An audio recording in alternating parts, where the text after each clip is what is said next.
Olá, gente, tudo bom com vocês? A gente chegou aqui na nossa última aula do nosso curso de termologia. A gente já falou sobre todas as coisas básicas assim que acontecem na termologia, o estudo de fenômenos térmicos, né? Então a gente falou sobre temperatura e calor, mudança de estado físico, a gente falou sobre como que é medido também, né, esse calor e, enfim, como todas essas coisas se relacionam. Mas hoje a gente vai acabar esse estudo da termologia falando não só de dos fenômenos físicos, né, que acontecem por conta da transferência de calor, mas os mecanismos em qual ocorrem essa transferência de calor. Então a gente falou muito, por exemplo, sobre o calor na aula passada, quando a gente estava falando sobre o calor recebido por um material quando ele está aquecendo, por exemplo, ou até a gente pode falar sobre um calor que está sendo perdido conforme ele esfria.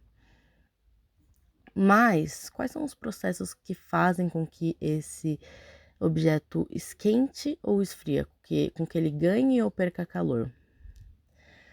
Bom, basicamente, os três principais mecanismos de transferência de calor são condução, convecção e radiação. E a gente vai ver cada um deles e como que eles afetam, como que eles estão presentes no dia a dia e também como que eles afetam o mundo em que a gente vive. E uma coisa importante também de saber é que esses processos eles vão depender tanto do material quanto dos meios em qual esse calor ele é transmitido ou não. Então vamos começar. A condução ele é a transferência de calor através de um material sólido. Ou seja, a condução é aquilo que acontece em materiais sólidos, em materiais que estão mais bem estruturados. E como que ela acontece? Bem, quando eu tenho, por exemplo, um objeto sólido que tem uma maior temperatura, isso vocês lembram que significa que tem uma agitação molecular mais forte naquele lugar, né? Naquele pedaço em qual o corpo se encontra mais quente.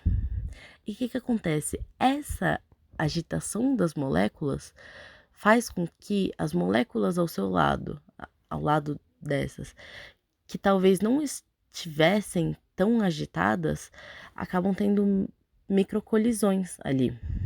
E essas microcolisões fazem com que crie um movimento na qual tenha um processo de cria uma agitação, né, naquelas moléculas que estavam mais paradas. E o que isso significa? Significa que a temperatura naquele pedaço está aumentando. E, ou seja, em um pedaço por exemplo, vamos pensar em uma barra, por exemplo, uma barra sólida. A gente pode pensar que em um lado da barra eu estou aquecendo, né? Eu tô com ela no fogo, por exemplo. Então, aquele pedaço da barra no começo vai estar mais quente, vai estar mais agitado. Só que aquelas moléculas vão estar se trombando com as moléculas em frente, em frente, em frente. E isso vai criar uma reação em qual o objeto vai, a partir daquele ponto, começar a aquecer constantemente, até que todo o objeto entre em equilíbrio térmico com a fonte de calor que é externa, né? No caso, eu falei de um fogo, por exemplo. E esse é o tipo de condução que a gente vê normalmente em materiais frios. Por exemplo, esse é o mesmo tipo de condução de transferência de calor que a gente sente na palma da nossa mão, por exemplo. Quando a gente toca um objeto quente, simplesmente significa que aquelas moléculas agitadas superfície daquele objeto agitam muito rapidamente as moléculas que estão na nossa mão, elas colidem muito rapidamente as moléculas que estão na nossa mão, e a gente sente aquele quente quase instantâneo. E isso faz com que metais sejam objetos mais eficientes na transferência de calor. Enquanto, por exemplo, isopores, eles são objetos que não têm todas as moléculas tão livres assim, os elétrons são livres como os metais, e acabam sendo o que a gente chama de isolante térmico, aqueles materiais que têm mais dificuldade em passar calor, onde as moléculas lá dentro têm mais dificuldade de se trombarem e acabarem aquecendo da mesma maneira que o restante dos materiais. Já quando a gente fala sobre fluidos, então a gente está falando sobre líquidos ou gases, o que a troca de calor comum nesse material, nesse estado físico, é a condução, não é mais é a convecção, não é mais a condução. Então, a convecção ela vai acontecer, por exemplo, no ar. Ela vai acontecer na água, em seu estado líquido ou até no seu estado gasoso. E como que acontece essa convecção? Bom, quando a gente tem um fluido que está sendo aquecido, as suas moléculas elas estão ficando mais agitadas, né? Da mesma maneira que no sólido, só que quando suas moléculas elas estão mais agitadas e elas têm essa liberdade de movimento, elas não estão presas lá numa estrutura fixa, o que acontece? Essas moléculas acabam ficando menos densas, porque elas estão mais espaçadas, porque elas estão mais agitadas, então elas se trombam mais, ficando mais espaçadas, fazendo com que esse objeto esteja menos denso. E esse objeto que está quente, está menos denso, acaba subindo. Como a gente lembra na densidade, né? Objetos menos densos, eles acabam flutuando acima de objetos mais densos. Enquanto objetos com menor temperatura vão ter tendência a ficar mais embaixo.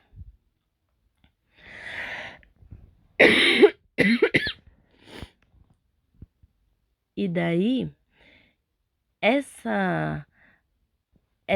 movimento, né, desse fluido, acaba criando um fluxo que vai ajudar na transferência de calor. O calor vai se transferir da mesma forma, só que é através de uma mistura do conteúdo, não é mais através de uma energia cinética que está sendo passada ali através das colisões, e sim de um fluxo de ar que vai acontecer ali. Isso, por exemplo, a gente consegue ver de diversas maneiras no dia a dia. A gente consegue ver a convecção vai ser o processo de aquecimento de água em uma panela, por exemplo. Ele vai ser o processo de perda, né, de calor que é feito em um ar condicionado, por exemplo. Os ares condicionados, a gente pode ver que eles sempre são colocados em cima. Por quê? Porque o ar que vem com menor temperatura de dentro do ar condicionado, ele acaba descendo, ocupando o espaço em que o ar quente estava. E o ar quente também vai acabar subindo e circulando pela entrada do ar-condicionado. Então, esse ar vai sempre estar sendo circulado de maneira que seja melhor aproveitado. Por isso que quando a gente tem aqueles ares condicionados em cima, vai ser mais eficaz, porque ele vai aproveitar esse movimento de convecção, quando a gente tem aqueles ares condicionados embaixo, né? Aqueles móveis, por exemplo, isso não vai utilizar esse movimento de convecção. Então, muitas vezes a gente sente, né, a parte de baixo da sala fria, enquanto a parte de cima, a parte que a gente tá na nossa cabeça, não necessariamente está tão fria. E da mesma maneira, quando a gente vai para América do Norte, por exemplo, onde é muito gelado, quando tem aquecimento nas casas, ela é feita de baixo, de maneira que o ar ele saia de lá quente e suba.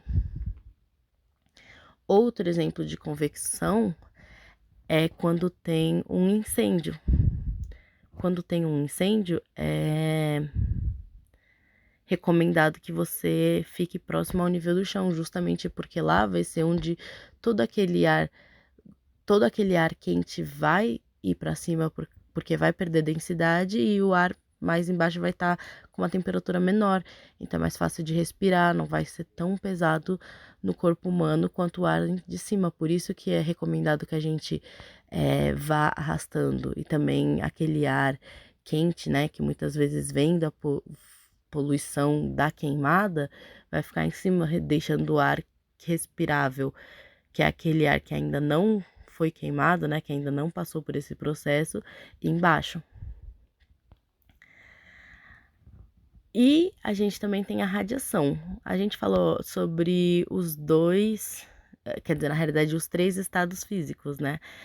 Que é o sólido, o líquido e o gasoso, que são o fluido, os fluidos. Só que, quando a gente fala, por exemplo, do calor que o Sol emite para a Terra, a gente sabe que entre o Sol e a Terra não existe material, não existe meio, existe o vácuo. Então, como que aquele calor do Sol chega na Terra? Esse, na realidade, é o calor que a gente chama de radiação, que ele é transferido não através de um material da mesma maneira que os outros, e sim através de ondas magnéticas. Ou seja, ele pode passar por meio de materiais qualquer. Na realidade, ele pode passar por qualquer lugar onde ondas magnéticas consigam passar. E o vácuo é um desses exemplos. E essa radiação, ela não acontece só no vácuo. Na realidade, ela está acontecendo a todos os momentos, quando você tem uma mudança de temperatura. Só que um dos exemplos principais é o Sol, justamente porque é a única maneira que tem essa transferência de calor para a gente. Então, quando a gente sente o calor do Sol, a gente está sentindo essa mesma radiação que radiação térmica que a gente também sente, por exemplo, de um forno ou de uma lareira e assim, etc. Por exemplo, se você está perto de uma lareira, aquela lareira está aquecendo o ar ao seu redor e tudo em cima da lareira deveria ficar mais quente. Mas você percebe que também ao redor ou até embaixo da lareira também vai estar calor. Justamente porque a lareira não vai estar sofrendo só a convecção ou só a condução, e sim também a radiação. A radiação sempre está presente lá e ela também pode acontecer entre aqueles meios em que as ondas eletromagnéticas elas podem se transmitir, né?